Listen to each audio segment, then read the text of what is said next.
Olá, oitavo ano, tudo bem com vocês? Estamos iniciando mais uma aula de história, né? Para a gente dar continuidade a uma temática que a gente já iniciou na aula passada e a gente hoje vai fazer algumas análises, se aprofundar mais sobre aí o tema do segundo reinado, né? Mas antes da gente começar o tema da nossa aula, eu quero dizer que eu estou sempre em boas companhias, né? A gente conta aqui com a presença de Jéssica, certo? Fazendo a interpretação de Libras, garantindo a acessibilidade para todos e para todas, certo? Para que esse conhecimento chegue a todo mundo aí, né? É importante essa questão aí da inclusão, da acessibilidade, certo? Eu sou professora Vanessa, vocês já me conhecem, né? Da Escola Municipal para Aulas Digitais. Contamos também aqui com a galera massa da produção, certo? Que sempre dá apoio e suporte a gente aqui por trás das câmeras.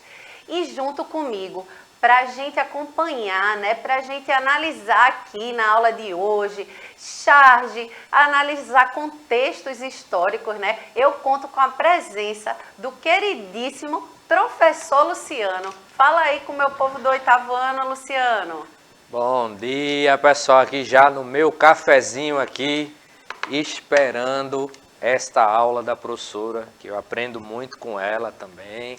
E nesse sentido, vamos para a aula, vocês vão adorar a aula de hoje e qualquer dúvida, qualquer comentário, joga aí no chat que a gente está aqui de prontidão para responder ou para repassar as perguntas de vocês, os comentários para a professora Vanessa. Então, nesse sentido, presta atenção na aula que, como a professora lembra, ela é transmitida pela TV Nova agora, é reprisada no turno seguinte, vai para o canal do YouTube e vai para o aplicativo também, vocês podem assistir pelo aplicativo do Educa Recife, que a galerinha massa aí da produção, meu xará Juninho e a xará da professora Isadora Vanessa, ela já jogou aqui no cantinho, ó, os QR Codes aqui. Então, ó, baixa o aplicativo, instala e você pode assistir as nossas aulas por ele, comentando, mandando os comentários, perguntas ao vivo, com a sua internet financiada. Então, vamos lá, professora, que eu tô seco aqui para aprender história.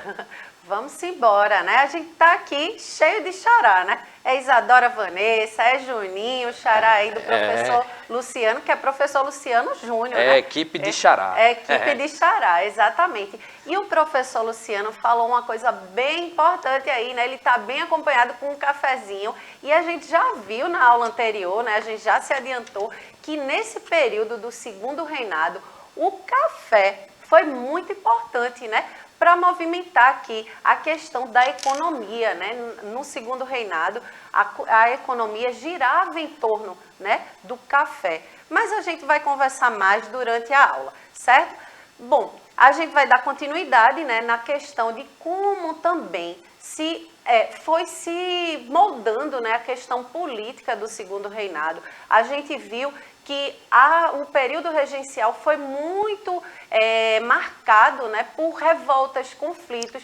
E Dom Pedro, quando chega, né, ao poder ali com o golpe do Estado, o golpe da maioridade, ele precisava trazer um equilíbrio, vamos dizer assim, né, trazer uma estabilidade na questão da política, que estava um caos, né, certo? Então, essa foi uma das primeiras medidas, certo, que ele tomou. E aí a gente terminou a aula passada, né, analisando essa charge. Hoje a gente vai, né, trazer alguns pontos aí. Vocês podem observar bem, né, que aí no meio tem uma figura de um imperador, né, representando o Dom Pedro II. E como eu tinha comentado também, reforçando, geralmente quando a gente vai fazer pesquisas ali, né, sobre a figura aí de Dom Pedro II, geralmente a gente encontra imagens referindo a ele como um homem, né, já barbudo, né, como se fosse uma figura assim mais velha, para trazer essa questão também assim de autoridade, né, de poder. Mas, na realidade, quando ele assumiu, né, o trono ali, ele só tinha apenas 14 anos de idade. E muito aí essa questão de ele ter chegado ao trono com o golpe da maioridade veio muito do partido ali progressista, né, que já no segundo reinado se torna um partido liberal. E por que, né, eles queriam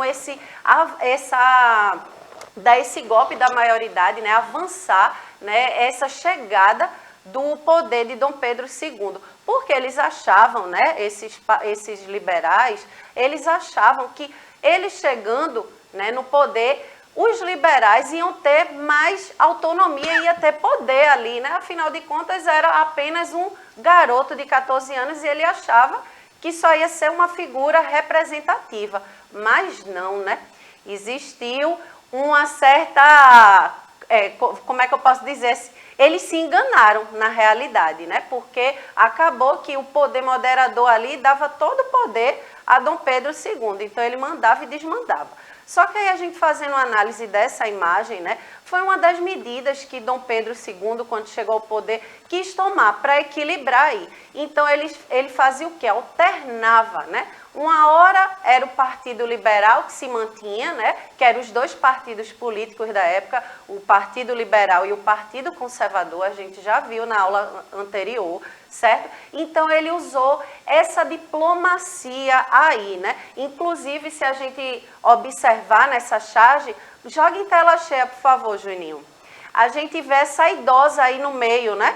Na frente de Dom Pedro, para se referir à diplomacia, né, imperial. Então, ele usou desse jogo diplomático para poder colocar assim, um momento era o Partido Liberal, representado aí por essa mulher, que eu não sei se dá para observar, mas na borda do vestido dela tem escrito, né, Partido Liberal. Então, essa mulher que está aí é representando o Partido Liberal e o senhor, certo, do outro lado, em cima aí do cavalo, do carrossel também, né, representando o Partido Conservador. E aí, carrossel partidário, né, o nome dessa charge, justamente porque era esse carrossel aí que girava, o eixo central era o imperador, né, o Dom Pedro II, e girava aí alternando-se nesse equilíbrio aí que ele tentou fazer dentre o Partido Liberal e o Partido Conservador. E essa idosa aí representando essa diplomacia liberal, certo? Então, é uma análise que a gente pode fazer aí dessa charge e do que o que representou, né, essa questão política no começo aí do segundo reinado, certo? Então, olha aí, uma análise, né, a gente fazendo dessa charge aí.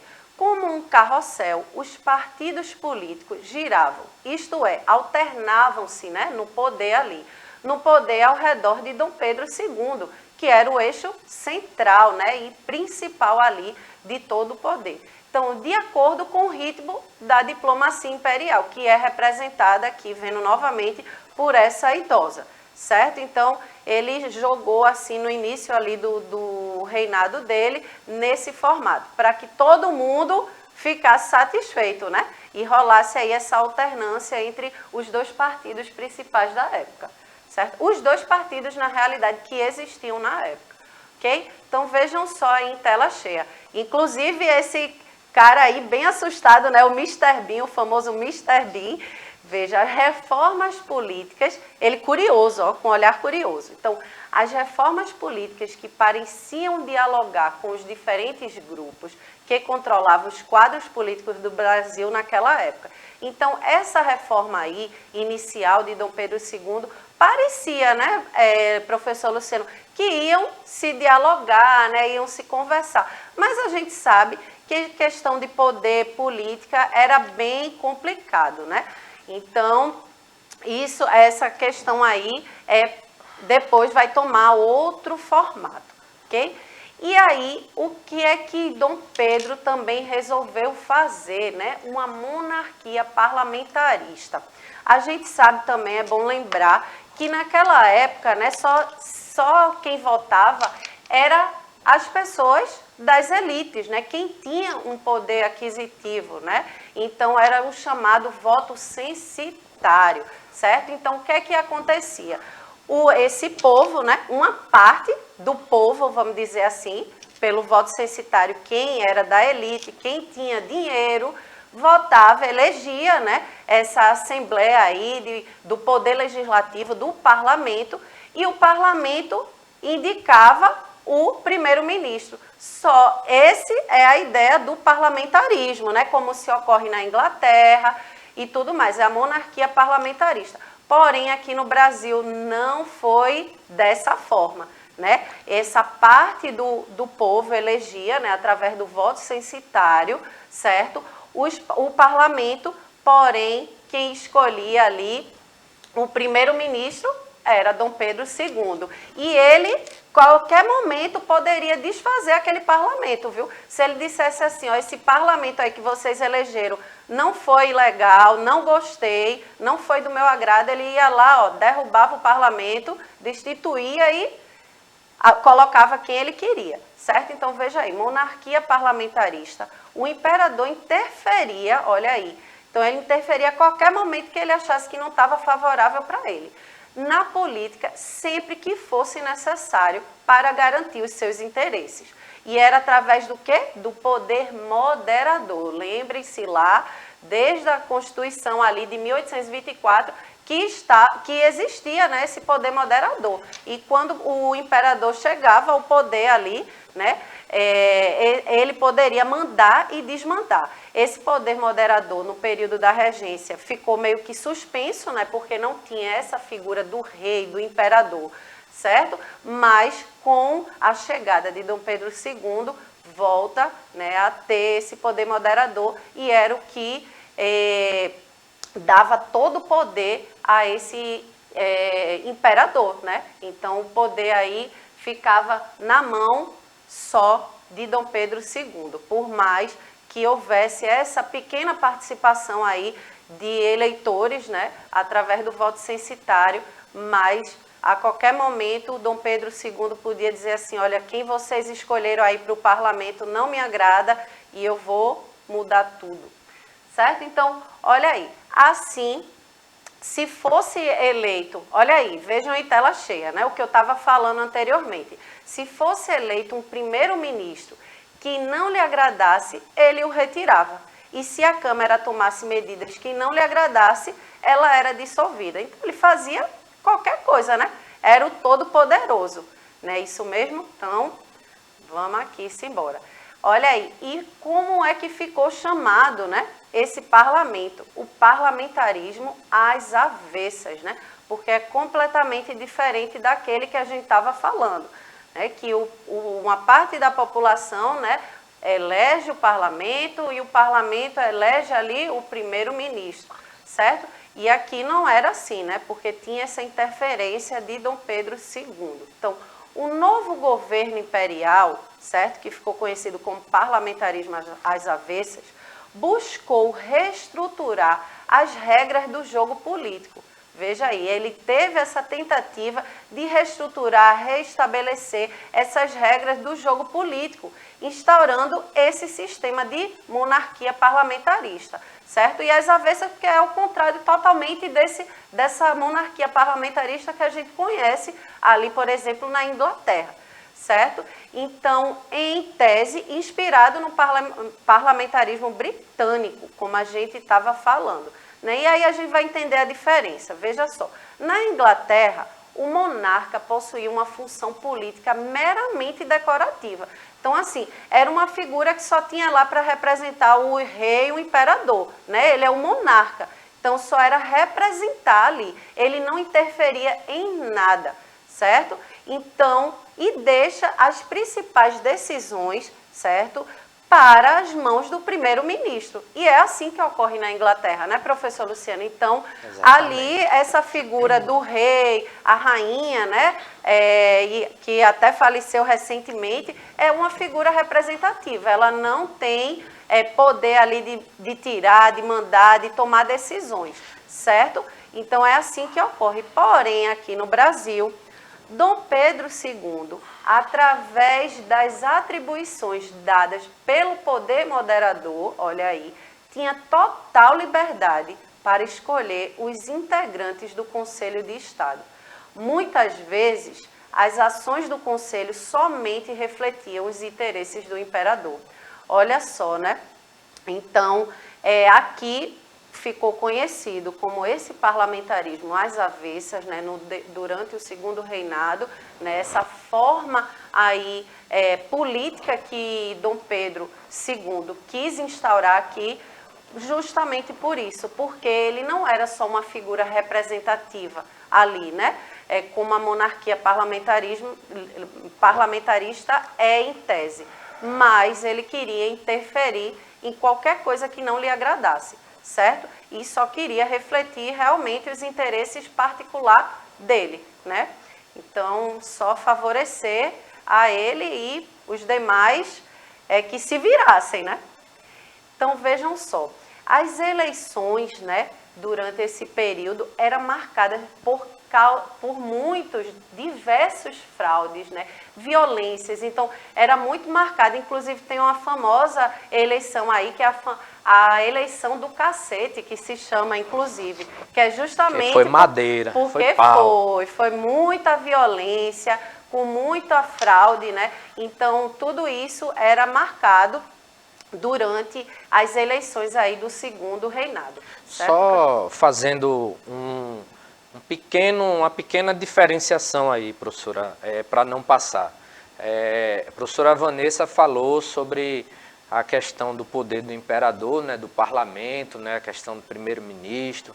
Lembrar, por exemplo, na Inglaterra, a rainha, né, e agora o rei, a rainha Elizabeth, que faleceu recentemente, né, e agora o rei Charles, né, que é o seu sucessor, eles são aquilo que a gente chamaria de chefes de Estado, certo? Então eles representam ali a Inglaterra enquanto figura de autoridade, né, figura diplomática, mas o chefe de governo, aquele que vai encaminhar as decisões políticas, certo? Seria o primeiro-ministro.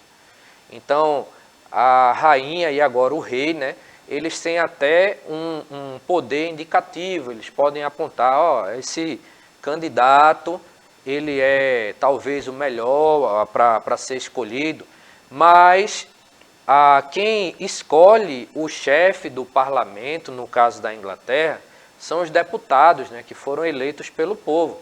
Detalhe, ficando no caso da Inglaterra, faz um bom tempo que a Inglaterra ela não realiza eleições populares para escolher os deputados. Então, isso tem sido apontado, por exemplo, por alguns críticos que estão analisando aí as questões políticas na Inglaterra. Só esse ano a Inglaterra já trocou, né, de primeiro-ministro mais de uma vez, certo? A gente teve aí a renúncia do Boris Johnson, depois a gente teve chegando a Liz Truss, né, e agora tem um outro primeiro-ministro que foi empossado, né, inclusive um primeiro-ministro de descendência, né, indiana, certo, que é uma questão interessante. Até pouco tempo, professora, soltaram um vídeo, inclusive, desse primeiro-ministro, né, ele fazendo ali como se fossem uns rituais, né, colocando uns incensos, umas coisas, associado à sua religião hindu, algo no sentido, né, de que assumindo o poder é como se estivesse pedindo proteção, né, divina, né, para exercer um bom mandato. Então a gente tem esses casos, né?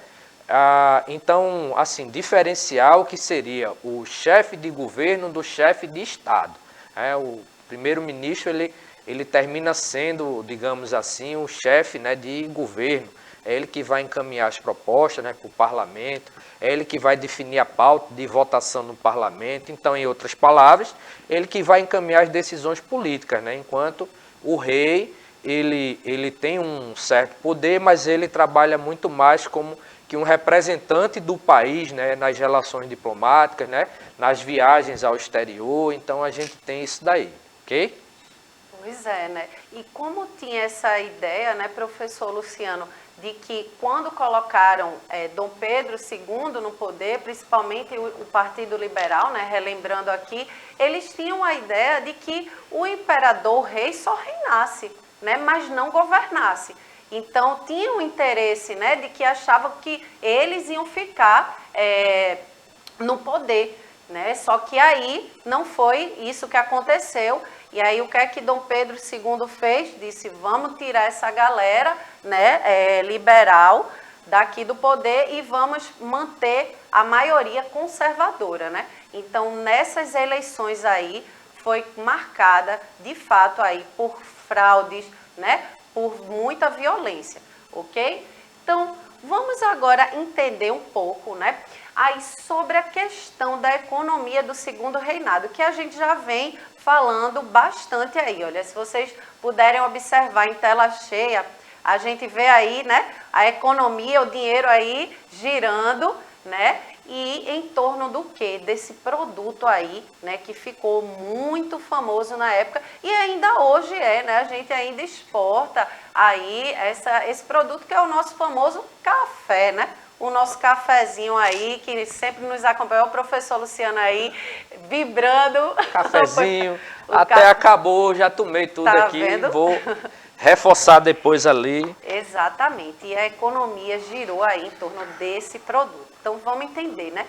Algumas regiões aí que foi marcadas, né, por esse produto, né, fortemente marcadas. Vejam aí, as maiores zonas produtoras de café.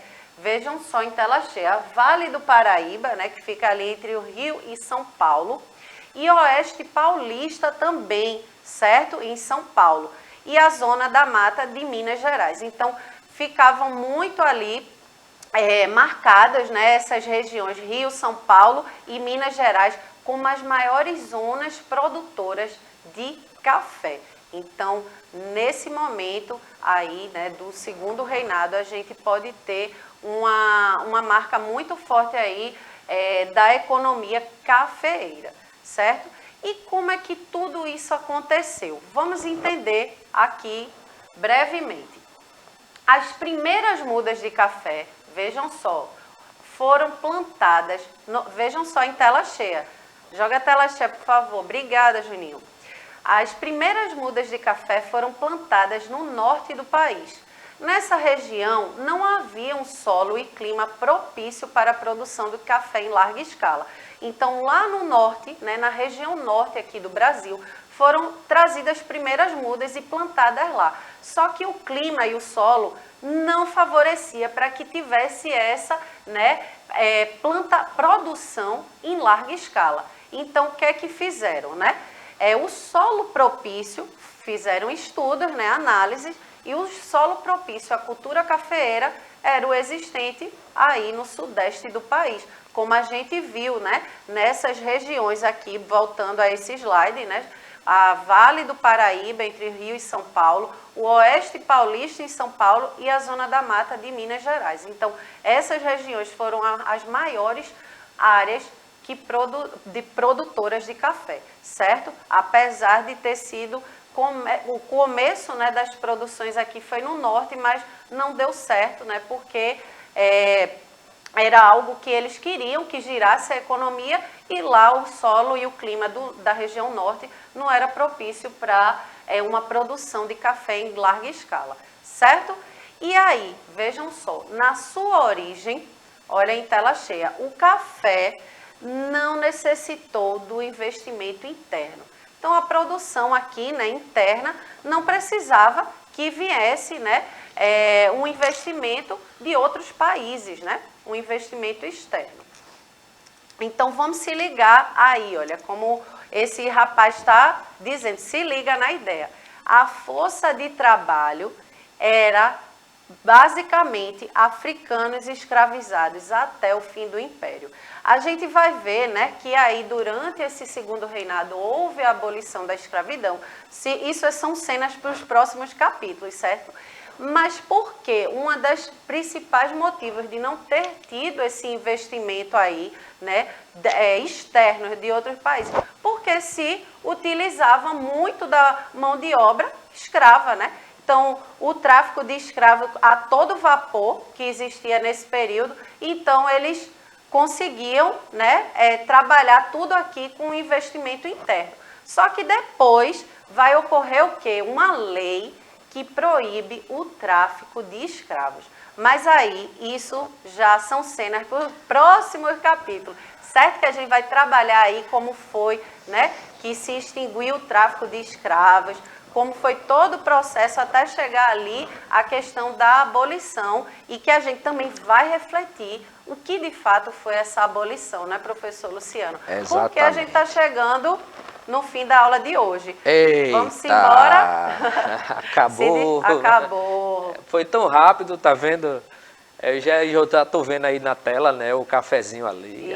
Aí já tá me dando vontade de encher o tanque.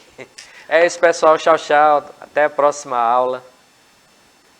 Exatamente, né, gente? Então, boa parte desse pessoal aí que trabalhava nessa força de trabalho, nas lavouras de café, eram essas pessoas escravizadas. Mas a gente vai entender melhor isso nas próximas aulas, tá bom? Eu vou ficando por aqui. Um beijo bem grande e até a próxima aula. Tchau, tchau.